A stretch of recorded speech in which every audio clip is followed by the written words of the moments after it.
Good morning, South Africa. Good morning, the liberated zone of South Africa, KZN. Good morning, Mali. Good morning, under the leadership of President Assimi Goita, Mali liberated in the French colony. Good morning. Good morning, Burkina Faso, under the leadership of Captain President Ibrahim Traore. Good morning, Niger, and under the leadership of President Tian. Good morning, all the liberated zones in Africa. My name is uMkhonto, and this is the Royal Opinion.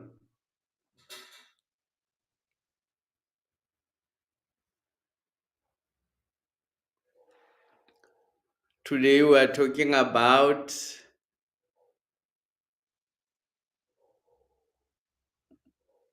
the move that Floyd Shivambu has made to the MK and his new appointment in the MK party.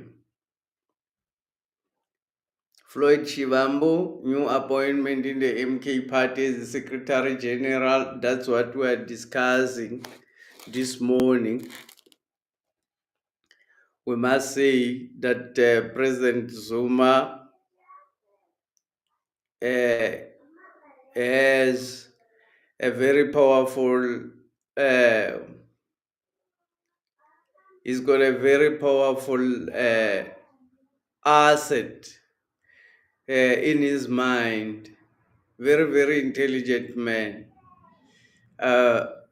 President Zuma able to organize people and able to organize himself. President Zuma not afraid. President Zuma not afraid.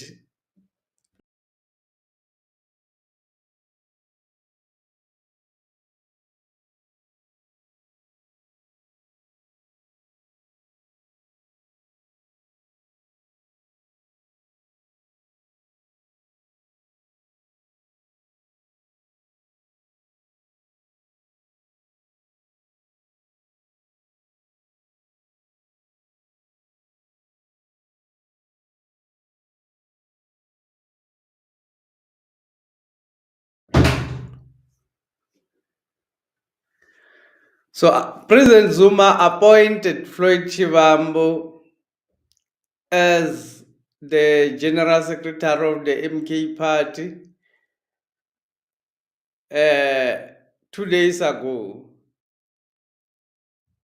Today, that's what we're talking about.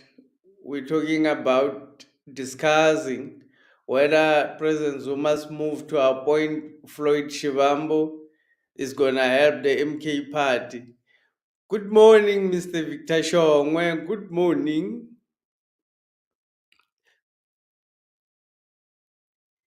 Thank you very much for joining us. Very nice discussion we're having today, talking about Floyd Shivambu and his new appointment at the MK party as the Secretary General. The MK party, the MK party is a very big organization. It's a massive organization which is going to be known all over the world. Floyd Shivambu to have that position of General Secretary is a very powerful position. Floyd Shivambu has made a right decision to come to the MK party, where President Zuma is going to utilize him to free black people from our shackle, our colonial shackles.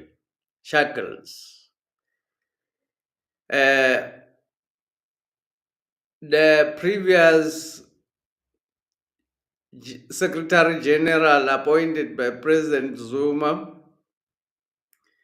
went back to his previous job. Obviously, not a career politician, Mr.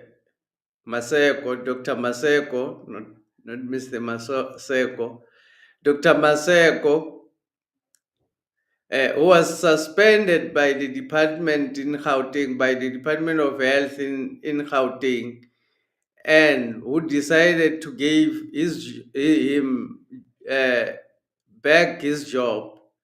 Obviously, the GNU planning to destabilize the MK party, offering him back his job after being suspended, in order for him to have a conflict of interest, to be removed from the MK party. Obviously, the MK party will not be able to afford to pay him exactly what he was earning with the department, or even they can even put on the table a better offer. So I think that's what happened. That's what actually happened, I suppose. Mr. Sibeko, of course, not a career politician, being a Secretary General demands that you become a full-time politician. So Mr. Sibeko is not seasoned in that area. He's a medical doctor. He did not resign from the MK party. He only resigned from his position as the MK party Secretary General, and of which I really honor Mr. Dr. Sibeko for his contribution to the MK party and his willingness to actually contributing the MK party to liberate black people. So Mr. Sibeko did his best.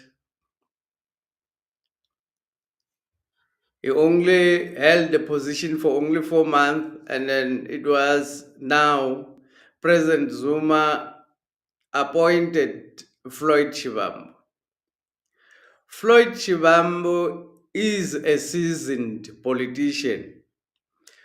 Floyd Shivambu has got more than 20 years in high politics, high level politics. He's been in, he has built the youth league structures, the only youth league which is still remembered even today. Floyd Shivambu built the ANC Youth League in order to ventilate the issues that the black people and the youth of South Africa are facing. Mr. Victor Shong was saying Floyd Shivambu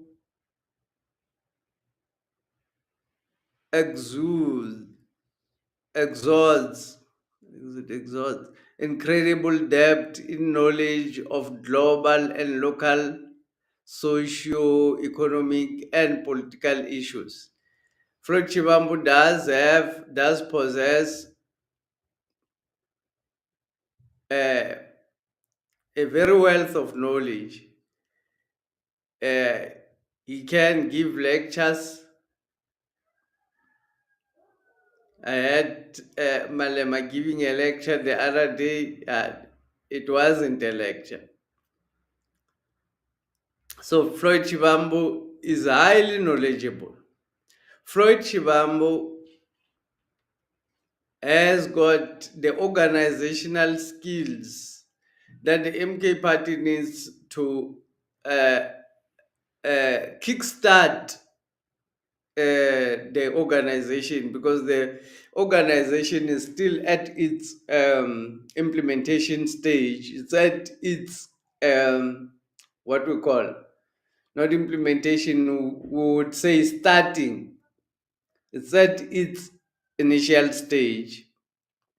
So because the organization is still at its initial stage, Floyd Shivambu having the knowledge and the skills to organize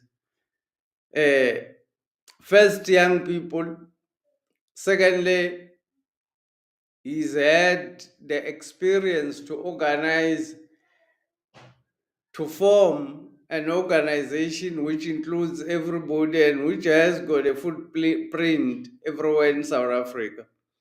So Floyd Shivambu, after leaving the ANC Youth League, went to the EFF, which was a new party. Floyd Shivambu built the EFF from the start. He's got the experience of constructing the structures, the political structures of the EFF, the policies of the EFF, the concepts which at the end EFF had to follow. All of those things were coming from the work of Floyd Shivambu. Floyd Shivambu is a highly intelligent politician. You won't find him involved in petty arguments. You won't find him insulting anybody. His arguments are based on a particular ideology, which he is able to articulate and raise sharply his views to everybody. So President Zuma has appointed Floyd Shivambu to be part of the MK party, to be actually the Secretary General, which is the engine of the organization. So Floyd Shivambu, with the knowledge that he has of starting an organization, he has organized the EFF into a very formidable organization in the past 10 years. So President Zuma trusts Floyd Shivambu with this responsibility. He's going to be, in his own words, he says he's going to carry out the responsibility without failure.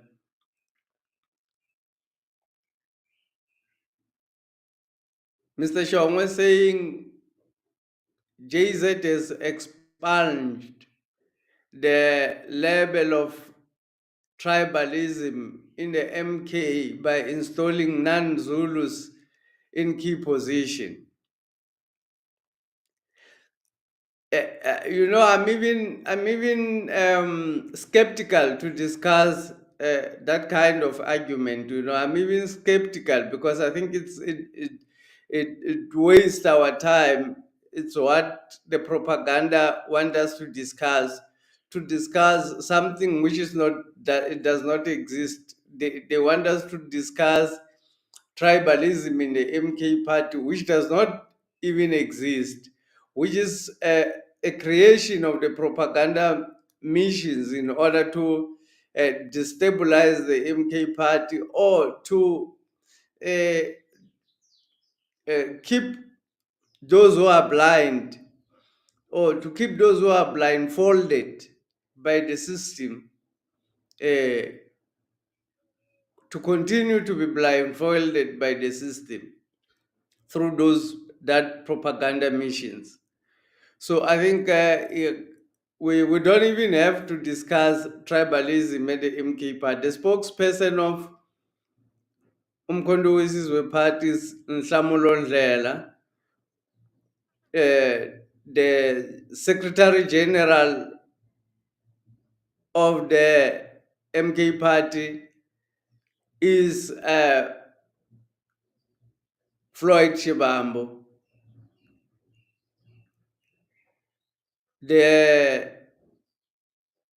I suppose the national organizer of the MK party will be Dalimpofu, if I'm not, if my guess is correct. If Dalimpofu is Advocate Dalimpofu is not gonna be concentrating on the legal matters of the MK party, Advocate Dalimpofu is going to be appointed to either replace Judge President John Hlophe at the JSC, or is going to be appointed as the organizer of the MK party.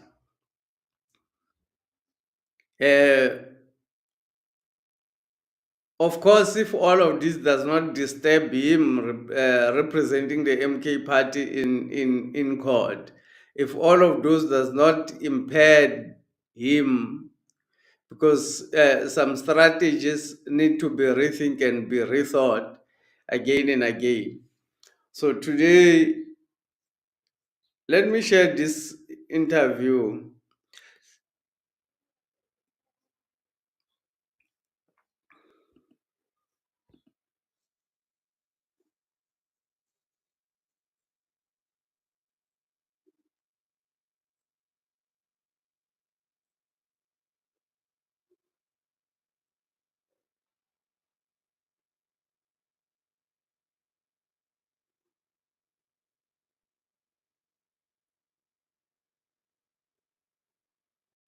General of uMkhonto weSizwe, Floyd Shivambu, is here with us. Good to have you. It's been a long time coming. Thank you very much for having us, and greetings to the viewers of SABC, and greetings to the people of South Africa. Well, you know, they say in politics, a week is a long time in politics, but it would seem in MK hours are a long time. When we trying to arrange this interview, you had a totally different head. And 2 hours later, you're somebody else completely.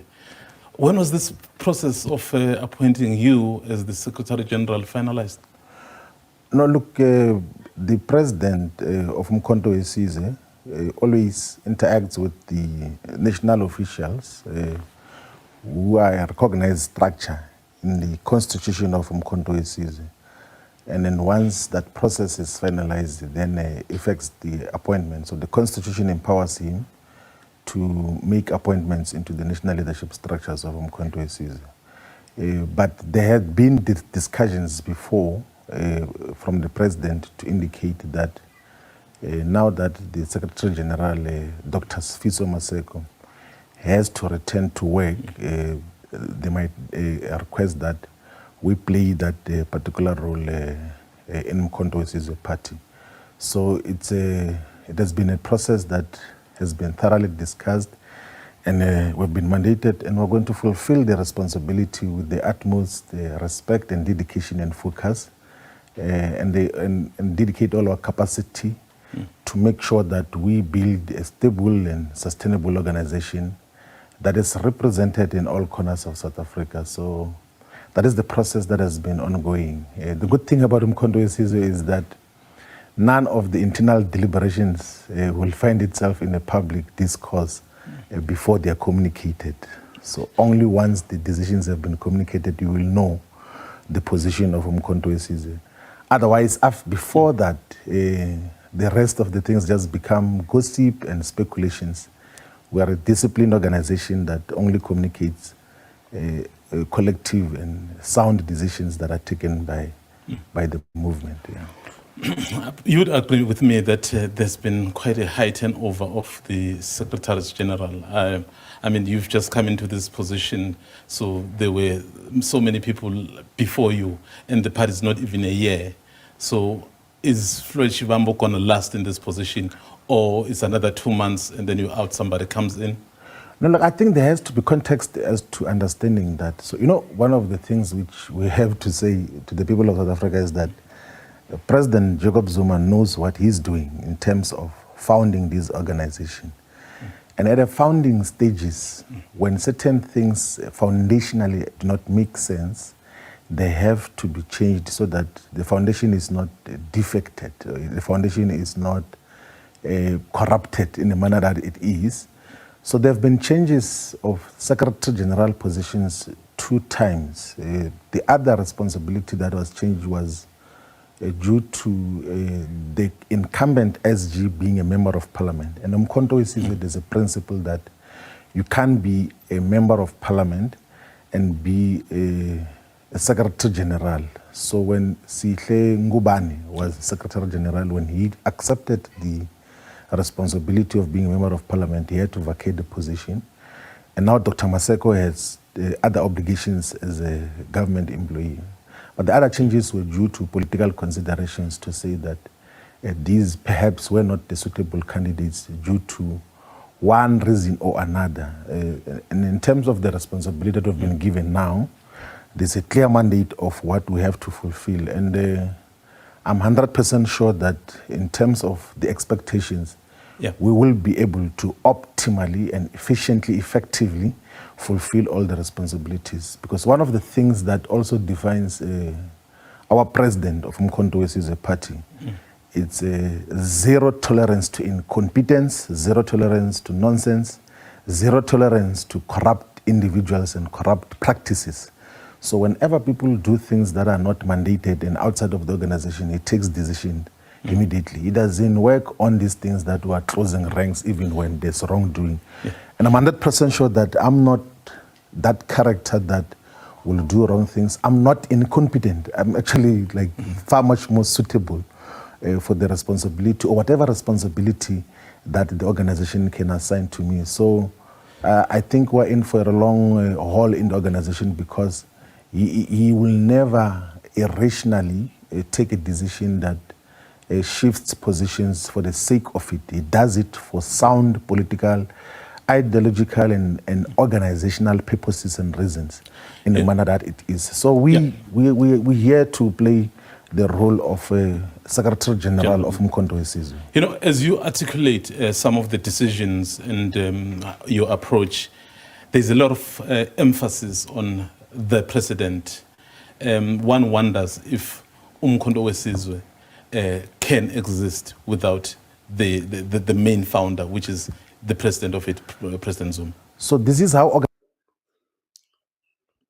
this is what they always this is what the propaganda always want to display. They said, will the MK party, this type of questions that they normally ask, it's for the propaganda or to perpetuate the idea that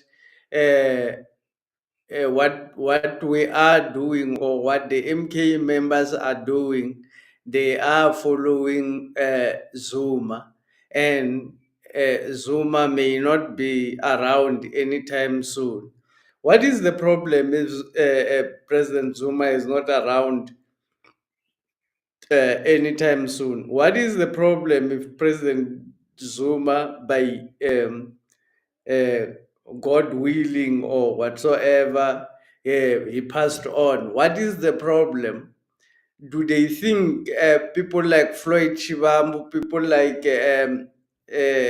John Hlophe, Judge President John Hlophe, has no ability to lead black people? What is their line of thinking? But it's actually the propaganda that they want to perpetuate to say that this is a one-man show because President Zuma is given the power to make decisions in the MK party. Then this is the one-man show and it will only survive because it's there. So they want people to think what will happen if President Zuma dies. What will happen if Ramaphosa dies? Because now he's the president of the DA and the president of the ANC. He's the president of both the DA and the president of the ANC. What will happen to the DA when and the ANC when their leader dies? We're not even. Who said President Zuma is going to be the first one to die? It can be it can be anybody else. Death does not choose. It can be anybody else coming first. President Zuma can still be alive in the next 20 years. Nobody knows. Anybody else can die tomorrow. Nobody knows. So why discuss? Why do we have to discuss people who are alive like they are dying tomorrow? President Zuma is not even sick. He's okay. But people want to talk about him as if they are planning to eliminate President Zuma. Uh, I think this is a very bad narrative that the white system is perpetuating. Very bad narrative. It's totally un-African to discuss an elder's death while the person is still alive. It's not done in our culture. Organizations are founded. They are founded by individuals. They don't just exist from the sky. They don't fall from the sky. They are founded by individuals who must give it the organizational and ideological direction. There's no doubt, it's actually beyond any doubt that President Zuma is the founder of uMkhonto weSizwe, and it is still at its formative stages. He's going to play a central role as to what happens now in the intervening period. I played a role in the past of founding an organization. It was never having a conference in the first 12 months. It passed 12 months, it had conference after 18 months. And in the intervening period, the founders of the organization which I was part of were taking decisions as to what happens with that particular organization. Some organizations, by the way, found for more than 10 years. We've got organizations that are represented in parliament, who have been in municipalities. Some are even occupying government responsibilities, but have never been to elective conferences. Their founders are still giving it the direction that it deserves. So there's absolutely nothing wrong for President Zuma to give the ideological, political, and organizational guidance to uMkhonto weSizwe. So these people who are saying, no, why elective conference, why appointment and everything else, that is how organizations are founded, and it's all rational. Anything else will be disastrous, will be suicidal, will be apocalyptic in the manner that it is. So we have, as an organization, a leader who is responsible. He knows what he's doing.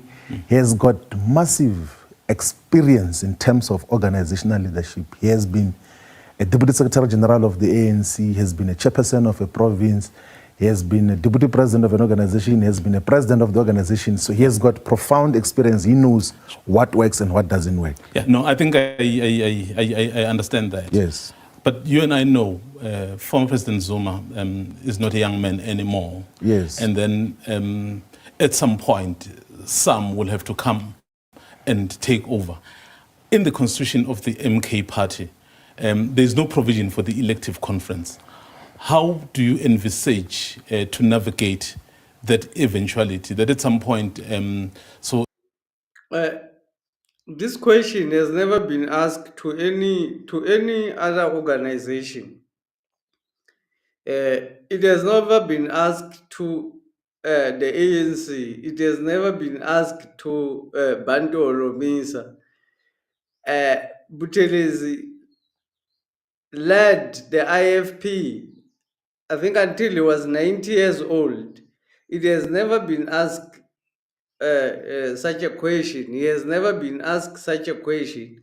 This type of question that suggests that President Zuma is too old and anytime soon can leave the organization, I think it's irresponsible. This type of questioning, it's totally irresponsible and malicious because this is dangerous. It's dangerous kind of the perpetuation of this kind of propaganda is very dangerous because it suggests that President Zuma will be eliminated.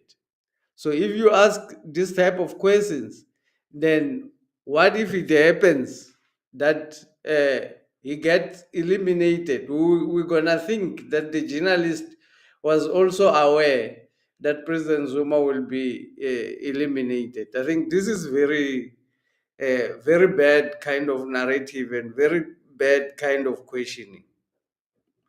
as someone who will exit the stage in terms of handing over to the younger ones? How are you going to navigate that stage? So, part of the ideological political guidance that is provided by President Zuma now is that we are founding an organization, and if you want to base that organization on elective conferences, you're going to make it vulnerable and accessible to factional politics, but also to influence of money that is going to come from wrong sources to influence its direction and even capture it for wrong purposes.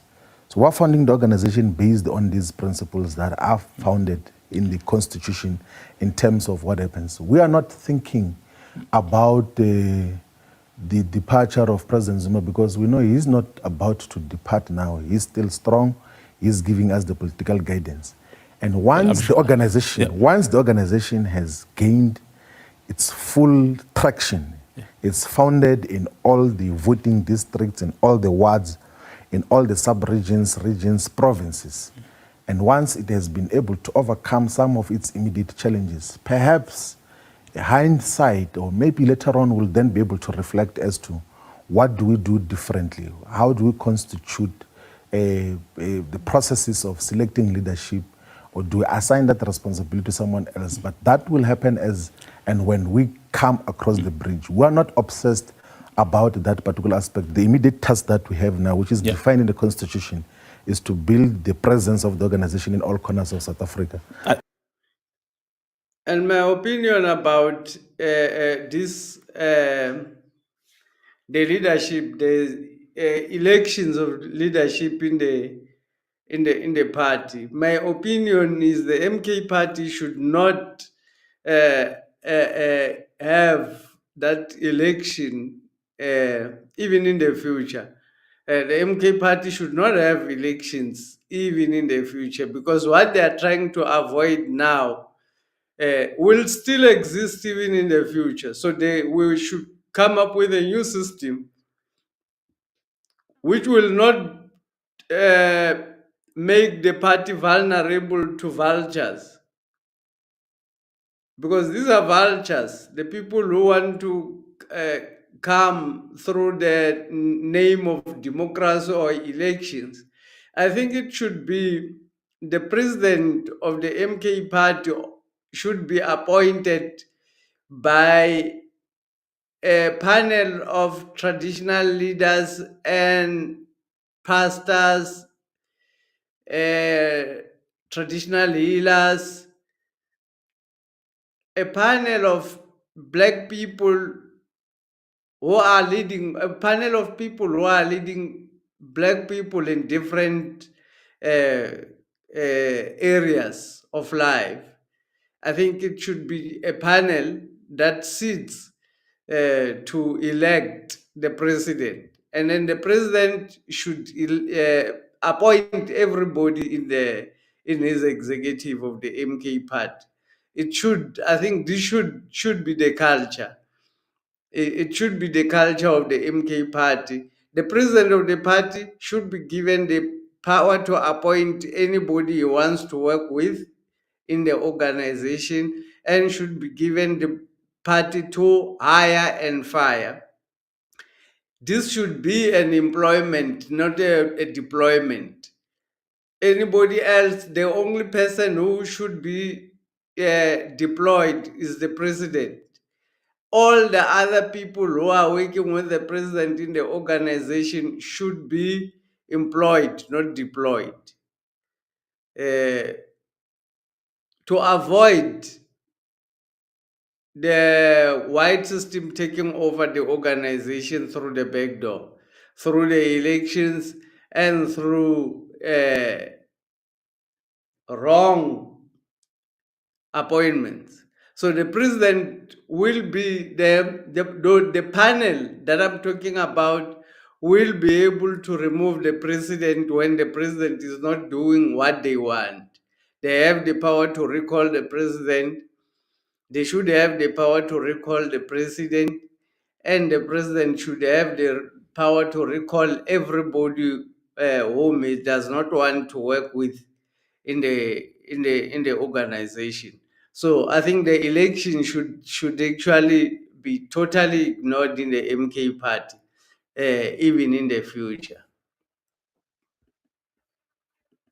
And we're going to do exactly that. I get you. That's Yes. that's for the future, from Yes. what you are saying. Yes. But as I'm saying, God forbid, nothing happens to President Zuma. Nothing will happen to President Zuma.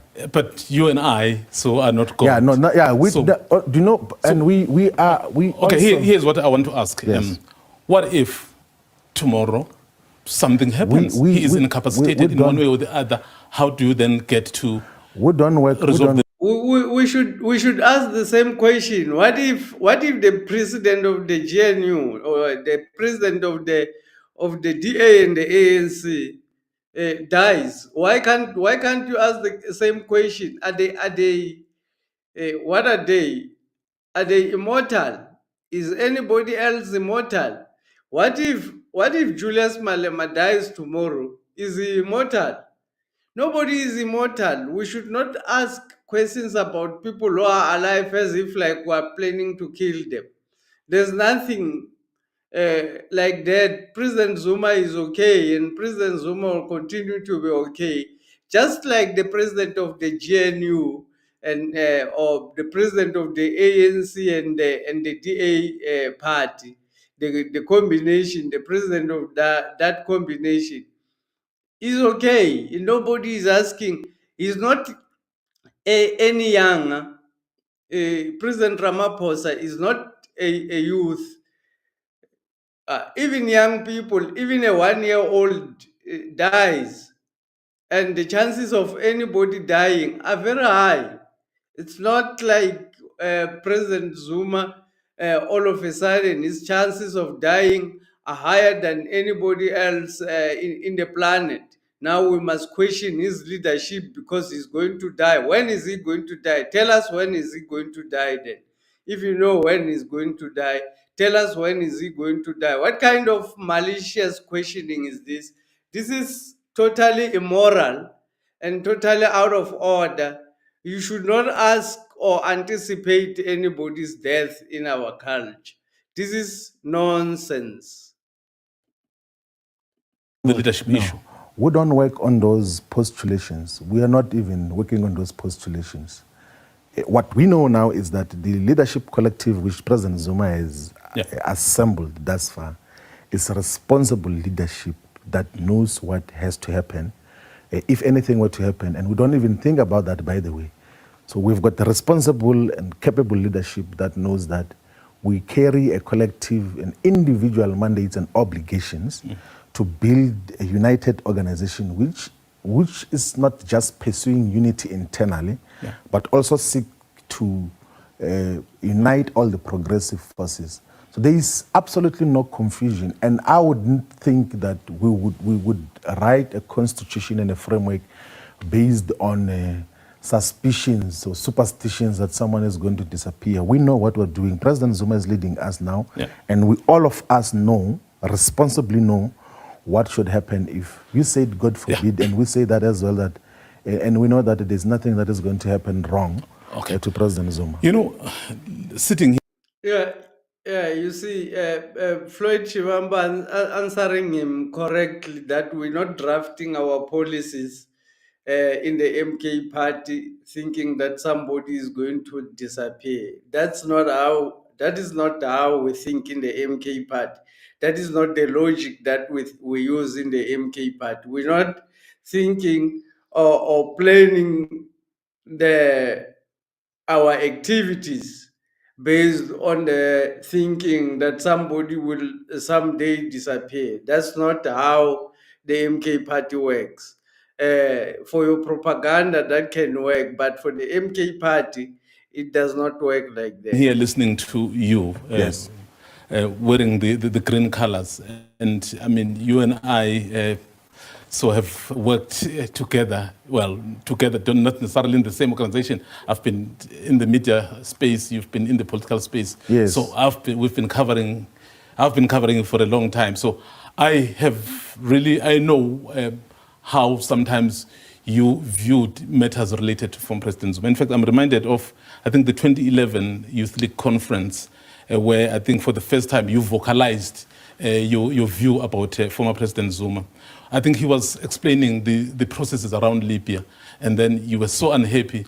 And then that famous ukhuluma nambaba, uthini baba. Oh, yes. Yes. So, and then sitting here, 13 years later, seeing Floyd Shivambu speaking so glowingly of former President Zuma. So what has changed? What is it that has convinced you? I think maybe if we want to let's historicize it properly. That, so, you know, in my entire political life in the student movement, those who served with us knew that before he was even president of the ANC, in the South African Students' Congress, were part of the student activists that were openly supporting President Zuma. Like, I know he addressed one of the congresses of SASCO in Fort Hare University in 2003, were those who were openly, to the extent that even the internal dynamics of SASCO were associated with those of us who were supporting President Zuma, such that we lost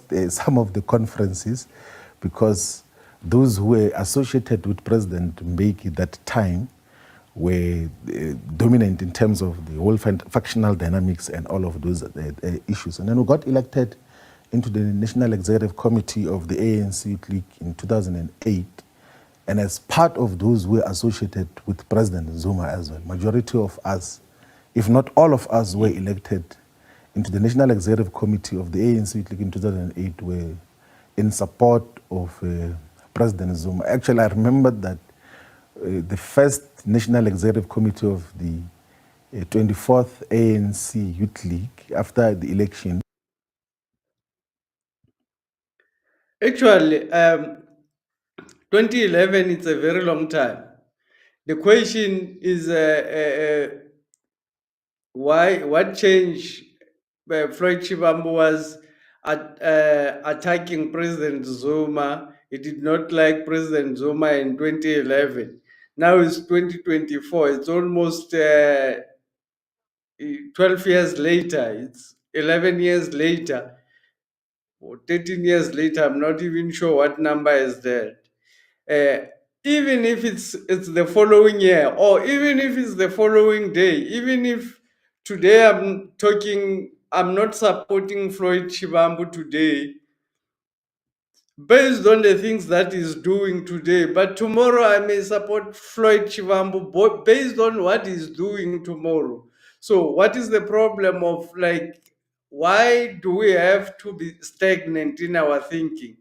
Why do we have to be stagnant in our thinking such that if I say I don't support somebody in 2010, I must not support that person the following year or in 2024 because I said I will not support them in 2010?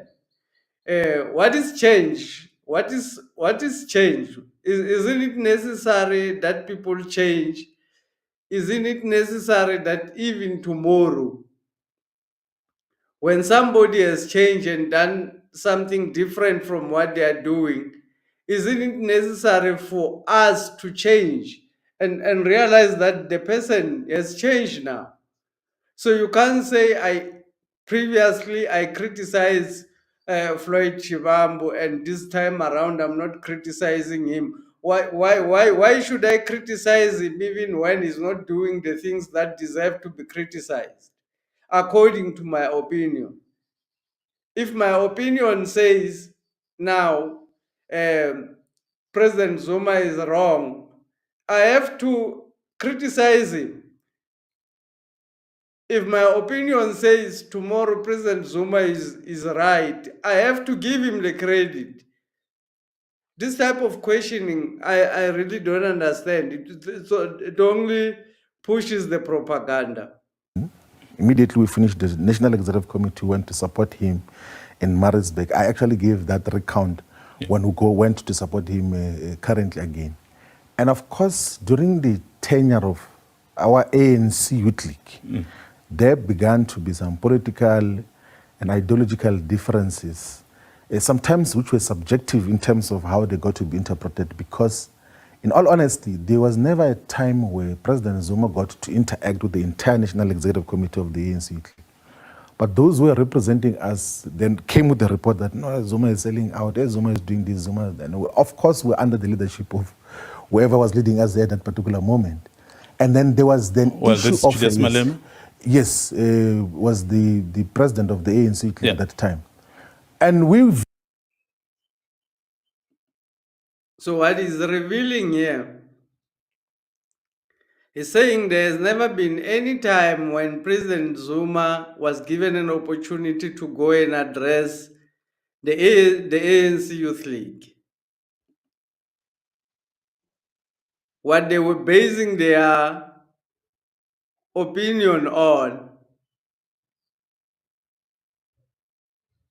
it was the information which they were receiving every day from those who were attending meetings with President Zuma.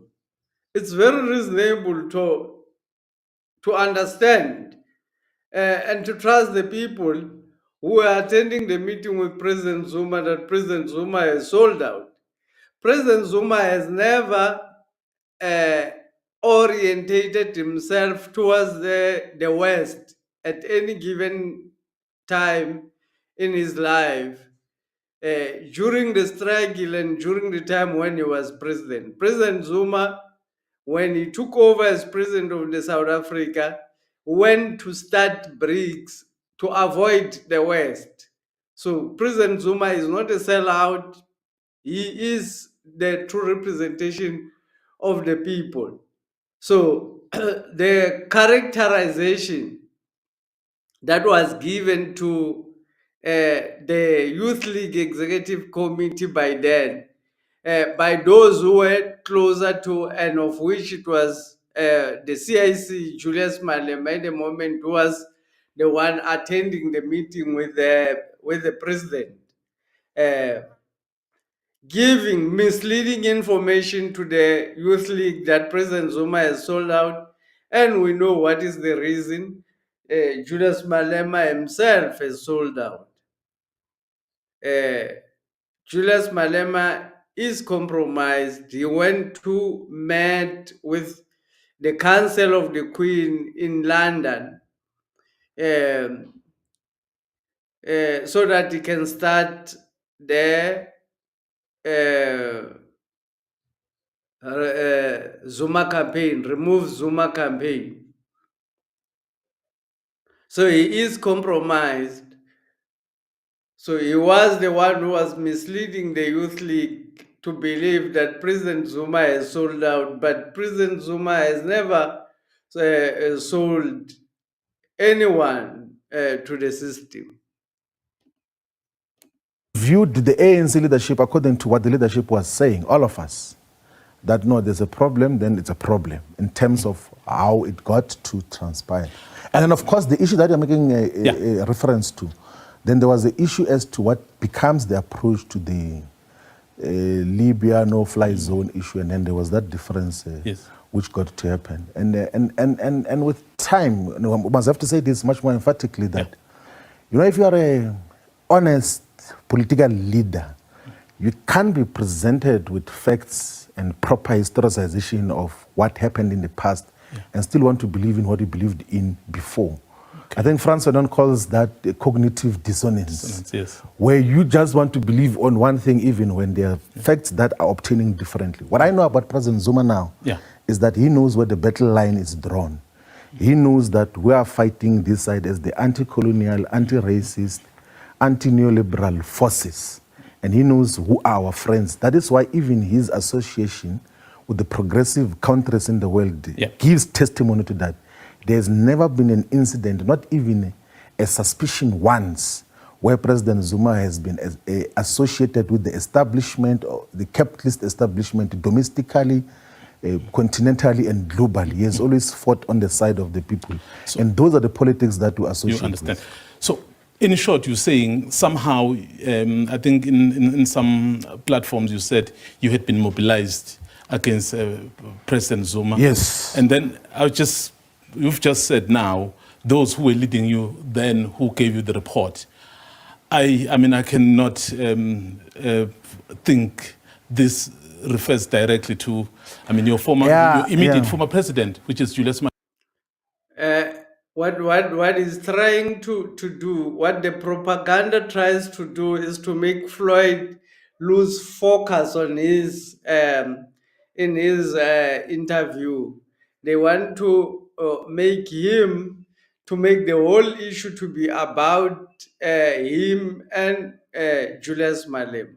They want him to blame Julius Malema for actually selling out. They want him to clearly say that because that's what they want the fight to be between individuals, to characterize the struggle of black people as a fight between individuals, uh, so that people will lose focus and people will lose interest in the MK party or even in the EFF, because this is just a fight between Floyd Shivambu and Julius Malema. This is very disingenuous. Malema, who would give you those reports? Is he one of the people who was? I honestly wouldn't want to discuss politics in a narrower sense. Like, it doesn't help in terms of proper contextualization of the historical moments and what got to happen. Yeah. But you would know that during President Zuma's presidency, there was a lot of falsehoods that were spread by the media, that there's a house which is built in Dubai, like a huge mention of 400 million, all sorts of falsehoods, by the way. And we fell into that trap and joined into that nonsense of saying there's everything wrong with President Zuma. And then we called for the commission of inquiry into so-called state capture. But when the revelations came on the state capture, we realized that actually there is nothing which has been alleged President Zuma had done wrong. Like, there's objectively nothing that represents any state capture from his side. But we fell into the trap because the politics which I am purposefully departing from, and I've never been part of that, even when the entire grouping was excited about individualizing politics and everything else there. Like, we have to move away from these things of wanting to fight individuals, because it blinds you from so many progressive things which otherwise, from a collective and fair engagement, can benefit society as a whole. There are so many things, like you can go and check when we're pushing the land question against the caucus of the ANC in parliament. President Zuma says, I don't understand why the EFF and the ANC are not merging to have a common perspective on expropriation of land without compensation and amendment of Section 25 of the Constitution. But because we're blinded by, no, we're anti-Zuma, it doesn't matter what he says, we're not going to agree with anything. Okay. And those are the politics of the past, which we must leave there and then focus on the future, which is defined clearly as an anti-colonial agenda that seeks total decolonization. And that is happening under President Zuma, and we're proud to associate with him. Yeah. On that, at some point, I think you were still a 6% party when you were still in the EFF. Yeah. You offered the ANC your 6% to change the constitution for nationalization. He was the leader. He didn't take it. No, that is not the correct reading of history. So, you know, this is how the parliamentary politics happens. You can actually go to your records, like you can actually be able to retrieve what his interventions were in terms of the EFF's proposal that we should amend Section 25 of the Constitution to permit for expropriation of land without compensation. His political guidance to the ANC caucus, even in Parliament, was that such should happen. But parliamentary politics are handled elsewhere by the parliamentary caucus, and they got to distort the meaning of that purposefully. He doesn't sit in the committees that deal with that. He doesn't finalize the processes which the committee which was assigned to deal with that work deal with. And at the tail end, now when the ANC had changed its leadership in Nasrec to elect Mr. Cyril Ramaphosa, then they got an opportunity to now say, let us not amend the Constitution to permit for expropriation of land without compensation, but the resolution of Parliament, and this is proper, pure historical facts that we can verify through writing as well. When the Parliament got to pass the resolution to do the public hearings and establish an ad hoc committee to go and speak to different people and receive submissions, it was President Zuma who was the president of the ANC and of the Republic. And when political power shifted, they were able to distort the meaning of how expropriation of land without compensation should be handled. And by the way, let me just clarify this. I'm not saying this now because I'm in uMkhonto weSizwe. I said it when I was still in the EFF, like possibly for the past, if people pay close attention to what we say and write publicly. I said on several occasions that we were misled on President Zuma, like long before there was even discussion of the formation of uMkhonto weSizwe. That is why, but as part of these engagements... That's why I really want to know. Yes. We were misled. Yes. Who misled you? So the entire discourse of South Africa's politics, right, inclusive of... Yeah, this type of question is to individualize and make it like it's a fight between two people. The misleading of the nation happened through the propaganda, through the news, through the government structures, through the social media. The misleading was handled by the white people themselves, the owners of the system. It was not handled by just an individual. So this type of question is still to mislead, to say, to discredit what is saying about being misled, just to give an impression that Floyd Shivambu, what is talking about when he say we've been misled, is just talking fallacy. It has never happened. But in actual fact, the system, the whole system, had misled the country in believing that everybody almost believed that President Zuma has captured the state. The only person who was on the side of President Zuma that I remember was Andile Mngxitama with BLF. That was the only person who was left on the side of President Zuma, with Kalnias, who has always been with President Zuma. Influential media platforms and state institutions which in some instances were abused to pursue political agendas.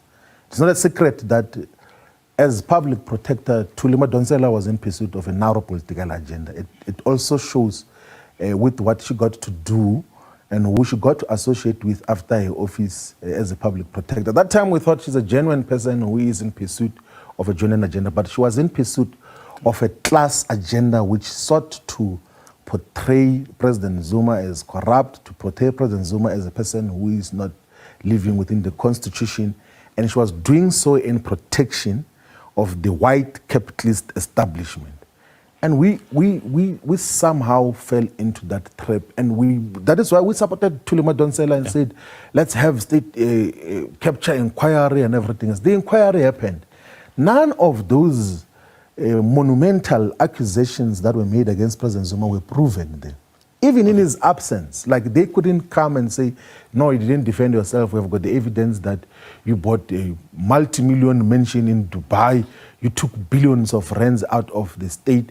They couldn't prove. There's so many allegations that we're making against the Siyabonga Gama, Lucky Montana, Brian Mulife, all the critical role players in the government of President Zuma, but they were opposing them because those were beginning to push a proper radical agenda which was going to undo the injustices of the past and balance South Africa's economy to reflect its demographics in terms of population. So that is basically what got to happen.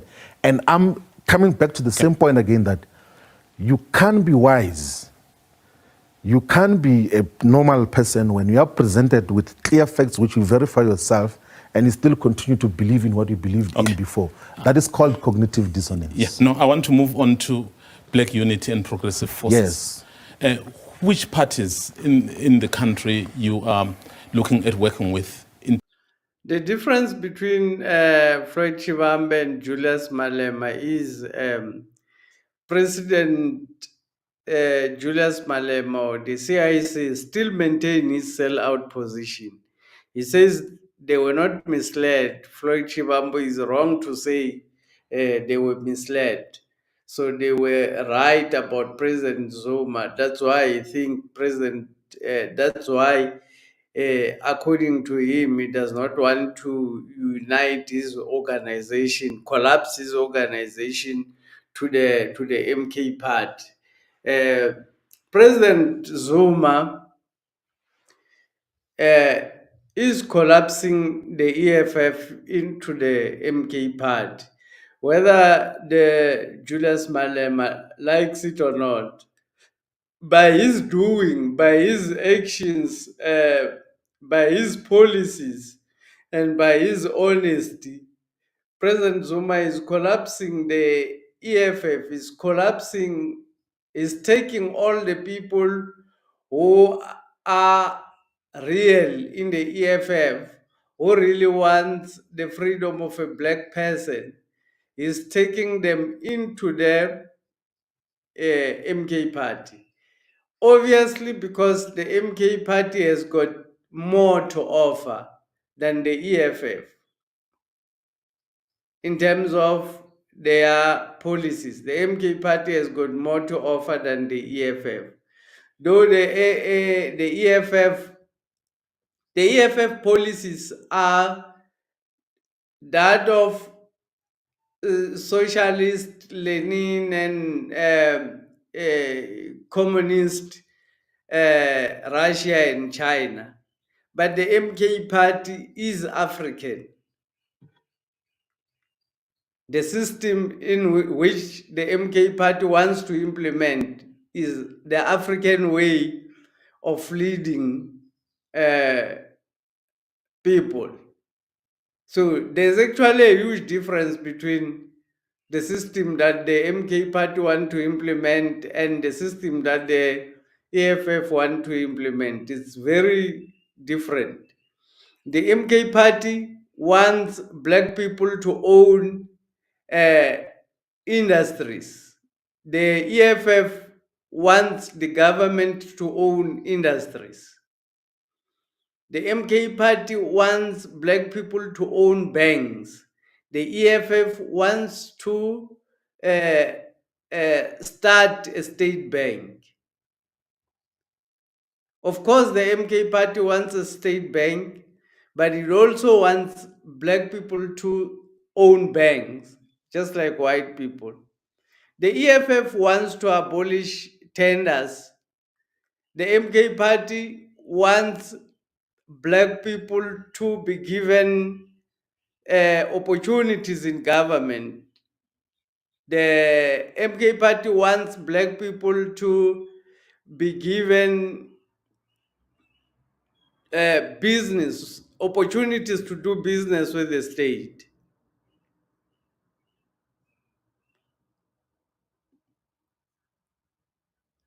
There's a huge difference between the MK party and the EFF.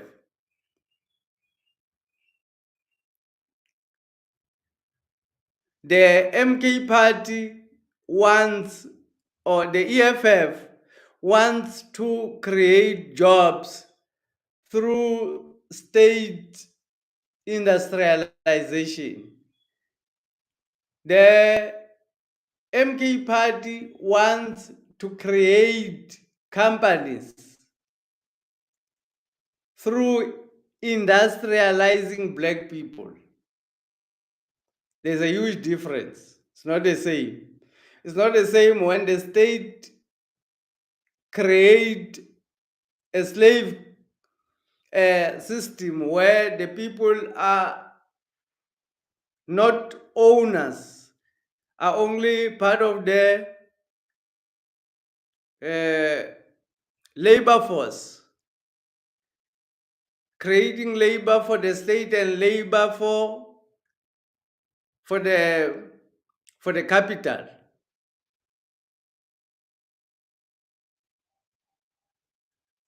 Kencon says they were not misled.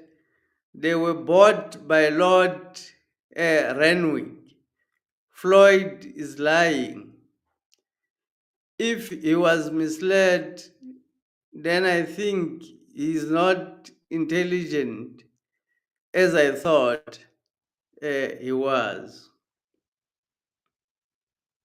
I disagree there, Kong. I disagree. Floyd is saying clearly that they were misled, and I do believe that they were misled, because if you are not the one who went to have a meeting, a non-disclosure meeting with Lord Renwick, if you are not the one, he was not the one who went to have that meeting with Lord Renwick, and he was not the one who was attending the executive meetings where between the ANC and the EFF, where no, not the ANC, I mean the Youth League and the ANC. He could have been easily misled. I do believe that he could have been easily misled. The one who was not misled, of course, is Julius Malema. He was bored. And now he's standing with his sellout position. Of course, he went to meet Lord Robin Renwick, who is the advisory council, who heads the advisory council of the Queen.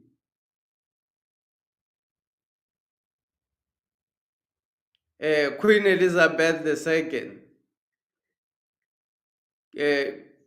The CIC went to meet Renwick in a non-disclosure meeting. Even today, he did not disclose what was discussed in that meeting, and is not allowed to disclose what was discussed in that meeting with Lord Renwick. So that's why Julius Malema sold out. We can say that he actually sold out.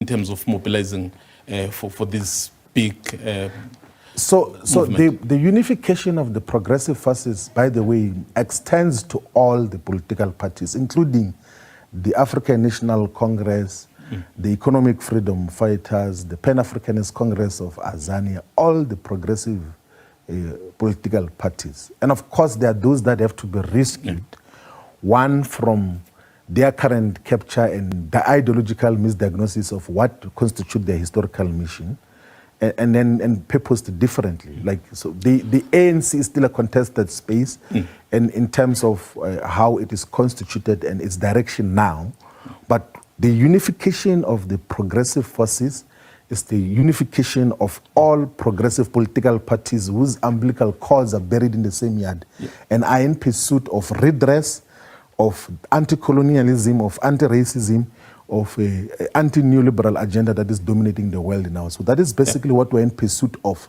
And uMkhonto weSizwe becomes the platform that will unite all these particular progressive forces in a much more respectable and proper, progressive, unified, progressive manner. But there are other parties which have indicated that, yes, they can, perhaps you can cooperate in parliament, but outside of that, it's done.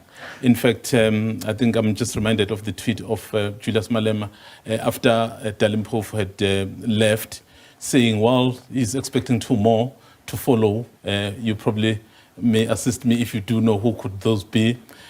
And then he's basically saying, well, so we are guided by leadership. We are not going under that criminal syndicate. So, I don't know about that. I did not read that as well. I'm hearing it for the first time. But also, I wouldn't want to make a response on sentence articulations. Perhaps if there was a political perspective that was given substantial in written form or in a political input, we could then be able to, because when you give a political input that has got huge historical meaning, you must first give the background as to what informs your perspective, what informs your characterization of any political development, And on the basis of that, we can then be able to respond to that. So I don't think I'm at a stage where I'm going to be reporting to or responding to Twitter things and everything else. Those are streets, man. I don't deal with those. I deal with organizational issues. Okay.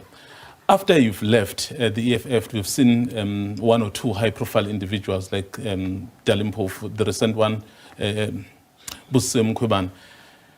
Yes, and Fanamukwe. And Fanamukwe. Do you know other people, perhaps, that you interact with? These are your comrades who may follow you, not necessarily because you have called them, but because they feel the way you do?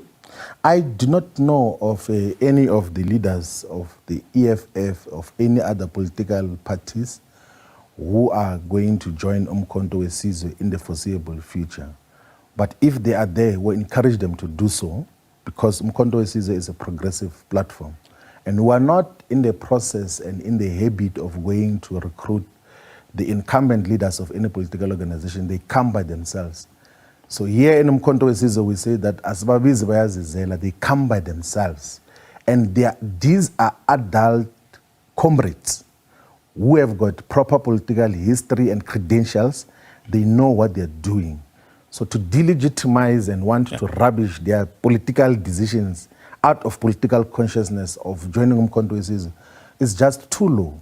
So we must respect everyone's decision that if they think that their platforms to fight for the anti-colonial agenda, for total decolonization is uMkhonto weSizwe, they should do so.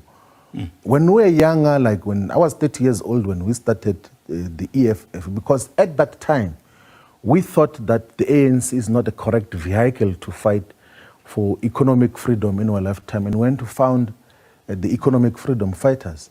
If there are those who believe now that the economic freedom fighters, the ANC, the PAC, the UDM, and all other organizations are not correct vehicles and instruments to fight for total decolonization, they must come to uMkhonto weSizwe and boldly participate and without any shame participate in uMkhonto weSizwe, because that is what we're encouraging, that let us constitute a platform. And the historical context of this is that these multiple political formations that exist there, and there are not helpful in the otherwise agenda that has to be fought in unity by all the anti-colonial forces, because those, they get subjected to subjective weaknesses which we cannot overcome. I'm actually very interested in this point you are making. Yes. You know, I've been seeing a lot of fights between you and some of the people in the EFF on the social platform.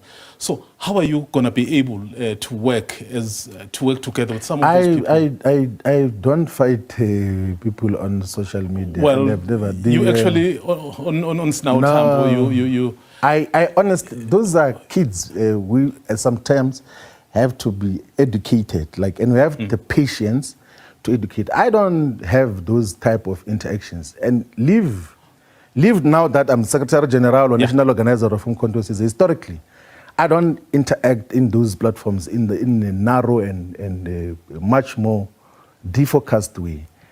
What we have an obligation to do all the time as leadership is to provide political consciousness and education.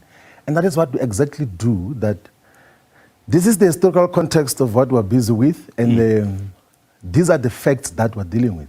And that is it. And it's not even in a way of trying to do chit-chat with liberal kids and everything, as they would then think that they can then deal just with this. because we're moving towards closure now. Yeah. What's your relationship with Dr. Mbuyiseni Ndlozi? He's my brother. Mbuyiseni is my brother, in a true sense of brotherhood. My relationship with Mbuyiseni is not political relationship in J. It's a brotherhood relationship which has been there for. You know, when he was asked about his relationship with Julius Malema, I said it was a political relationship. It's not a friend or anything. It was just a political relationship between him and Julius Malema. But now he's asked about Mbuyiseni Ndlozi. He says, Mbuyiseni is my brother. It's not a political relationship. we are beyond the political relationship. We are basically brothers. Um, I actually had a different opinion about Mbuyiseni Ndlozi, because I characterized him as an academic, not as a politician. Um, Mbuyiseni Ndlozi, I characterize him as somebody who is not politically intelligent, but academically intelligent.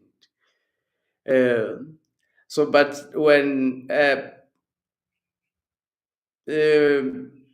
Floyd Shivambu says it's his brother, it means him and Mbuyiseni Ndlozi are very close. And it wouldn't happen that Floyd Shivambu is so deep into knowledge, and his friend has got no knowledge whatsoever about this type of politics. I don't really think that could. So I could be wrong. I could have been wrong about Mbuyiseni Ndlozi. I actually haven't had Mbuyiseni Ndlozi speak anything that I can actually remember. Because in politics, that's what works. You need to speak things that people can actually remember, that you said things like this. So I don't remember anything political. I only remember him joking, Mbuyiseni Ndlozi joking in parliament, pointing to people who are sleeping and all of those things. But the real politics from him, there's nothing that I remember as the real politics from Mbuyiseni Ndlozi. So I have characterized him as somebody who is an academic, intellectual, but has got no um, uh, foundation in terms of political intellectual, as well. I may be wrong in characterizing him like that. So I wanted to confess that after hearing Floyd Shivambu says they are actually very close. And I know and believe that Floyd Shivambu is highly knowledgeable in politics. It could be that Mbuyiseni as well is very, very knowledgeable. More than 20 years now. So like, you can imagine that he is not 40 yet, and I'm just 41 years old now. So if we have had the relationship for 20 years and a very trusting relationship, he's my brother, but he holds his own political views in terms of how we should handle some of these issues. I'll give you an example that when we were campaigning for the 2024 general elections, we had given a political guidance that there must not be any attack of leaders and political engagements between the EFF and uMkhonto weSizwe, that because we potentially are going to have unity. But at some stage, he saw it fit to take a platform and delegitimize President Zuma based on what he could not do when he was the head of state and president. And it's his own views. He has got his own independent views in terms of how he articulates his own positions. I don't claim ownership of Komisambu is saying I will never claim ownership of his ideological direction or politics, but we've worked together for the longest time. We disagree on some of the issues, the technical issues, but ideologically we're almost always aligned in terms of what is to be done. The issue is to how do we do that differently. Given how you've characterized your relationship with him, have you tried perhaps, because remember you're building here, have you tried to recruit him to MK? I think I just said earlier that I'm not in the process of recruiting leaders of you other have just said parties. The way you relate to him is I more know, like a brother. I know, you but I know. Speak about those things. I want to assist you now that I'm not in the process of recruiting leaders of other political parties, but if they come, we're going to welcome them firmly and encourage them to participate much more meaningfully in the politics of uMkhonto weSizwe. I'm not in the people that we're recruiting is the voters out there. is the people who are going to give uMkhonto weSizwe a two-thirds majority in the 2029 general elections. Those are the people that we're persuading. And if leaders of different political parties want to play that role in uMkhonto weSizwe, we encourage them to come and play that role in uMkhonto weSizwe. But we're not in the process of poaching leaders that, no, leave this organization. We're going to promise you a better position this side. We're not in the business of doing that. We're in the business of consolidating structures of uMkhonto weSizwe on the ground. We want to have uMkhonto weSizwe to have a national footprint. A lot of people are saying that it is concentrated in terms of support now in Mpumalanga, in parts of Gauteng, and in KwaZulu-Natal. But I can tell you now that come 2026, come 2029 local and general elections, respectively, uMkhonto weSizwe will be the biggest political party in South Africa and will be represented firmly in all corners of this country. Who is the national organizer now? So the decision on national organizer has not yet been taken. So after listening to Floyd Shivambu talking about his friend Mbuyiseni Ndlozi, I suspect that Mbuyiseni Ndlozi is also going to join the MK party in the near future, and I suspect that is going to be given some role, very, very important role in the MK party to play, because he's a very, very active person, highly talented individual is Mbuyiseni Ndlozi. He's just playing politics now. I think he's just playing difficult politics for Julius Malema there, because Julius Malema have made it clearly many times that he does not want Mbuyiseni Ndlozi to hang on to on the EFF, but he's hanging on there because I suspect he wants the conference, the December conference, to go on to pass, to see what will happen on the conference, whether he's going to be elected as the deputy president of the EFF or he's not going to be successful. If he's elected the deputy president of the EFF, then it's perfect. He should stay in the EFF while talking about collapsing the EFF into the MK party, because if the ideology of Floyd Shivambu and the ideology of the EFF is the same, then the EFF can be collapsed into the MK party. That's the reason why it's important to collapse the EFF into the MK parties, because the people who are in the EFF are needed in the MK party to liberate black people. So we have to collapse every other organization into the MK party in order to liberate black people from colonialism. Colonialism is real in South Africa or in Africa. Slavery is real in South Africa as well, and everywhere across the African continent. So imperialism is also real. Poverty is shocking. Ken Korn says, at Royal Opinion, can you make a video to analyze the reality of the Zulu royal family and their king, Mrs. Zulu? One thing, I have knowledge, I have history about the kingdoms. A lot of the kingdoms that exist at the moment were built by white people. They were built by the British. If not all of the kingdoms that exist currently,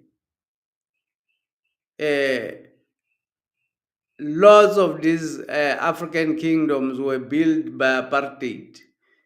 Apartheid would take other people, other tribes from other areas, send them to other places in order to create conflict in those areas where people were not having conflicts, so that people can fight and be displaced. The strategy and the template at which white people displace black people is always the same. Get black people to fight among themselves. If they can't fight among themselves, if they agree among themselves, go and get other people who will not agree with them, put them in their land so that they start fighting. So the strategy has been, the template has been the same even up to date. The template is still the same.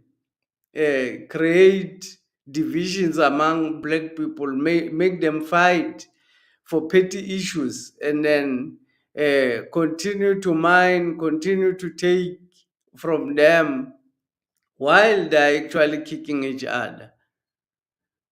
So, to respond on your request for me to make videos about the kingdoms,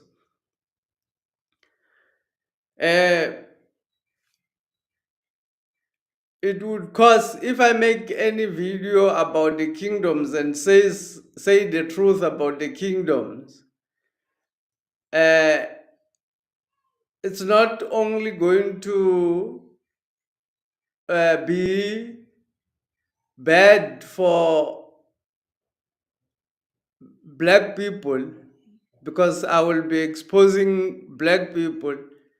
It will also be bad, uh, and makes it a little bit difficult to organize black people, because some of the truth about the kingdoms are very, very serious. Some of the issues that happened, many of the kingdoms that exist at the moment, the kings that are currently holding positions are not the actual or the right people who are supposed to have the kingdoms. Many of them are those who sold out during the occupation, when white people were trying to take over our land. There were kings who were refusing to give the land. So they would displace them, they would get maybe some family member, cousins, put them in, make them legitimate. That's why even today, the state has to recognize the king, not the king recognizing the state. It's vice versa. Is the state has to recognize the king.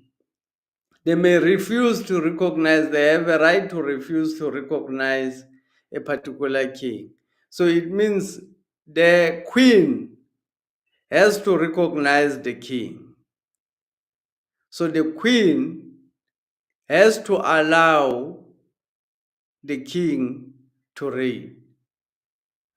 So all the kingdoms and most of the kingdoms that currently exist in Africa are those kingdoms that are supported and were supported by the British Empire.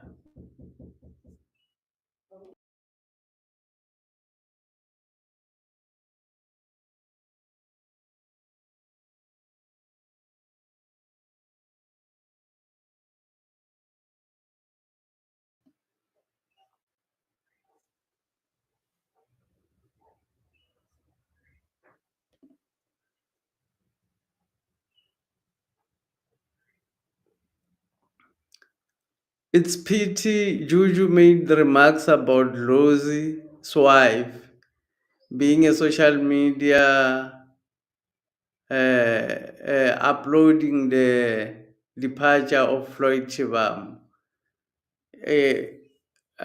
So most of the things is actually not even supposed to say. Uh, the less said about Julius Malema, the CIC, the better, because when we continue to talk about him, we expose him a lot that all the people who are intelligent, the EFF is already collapsed. There's nothing anymore in the EFF. So all of the people who are intelligent enough in the who are not yes bars in the EFF are going to leave the EFF. So the less said about him, the better. I think the MK party is in the right track.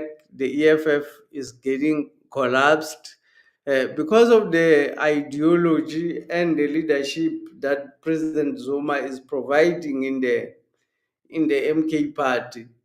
Highly experienced and highly intelligent and proper leadership being given by the President Zuma, causing exodus of people or black people who want the liberation of black men to the MK party, collapsing the EFF. The EFF will not be able to get more than 4% in the local government elections, in the upcoming local government elections.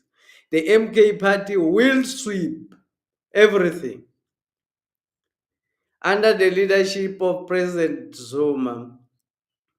Black people have managed to avoid a massacre which was planned against black people after the elections.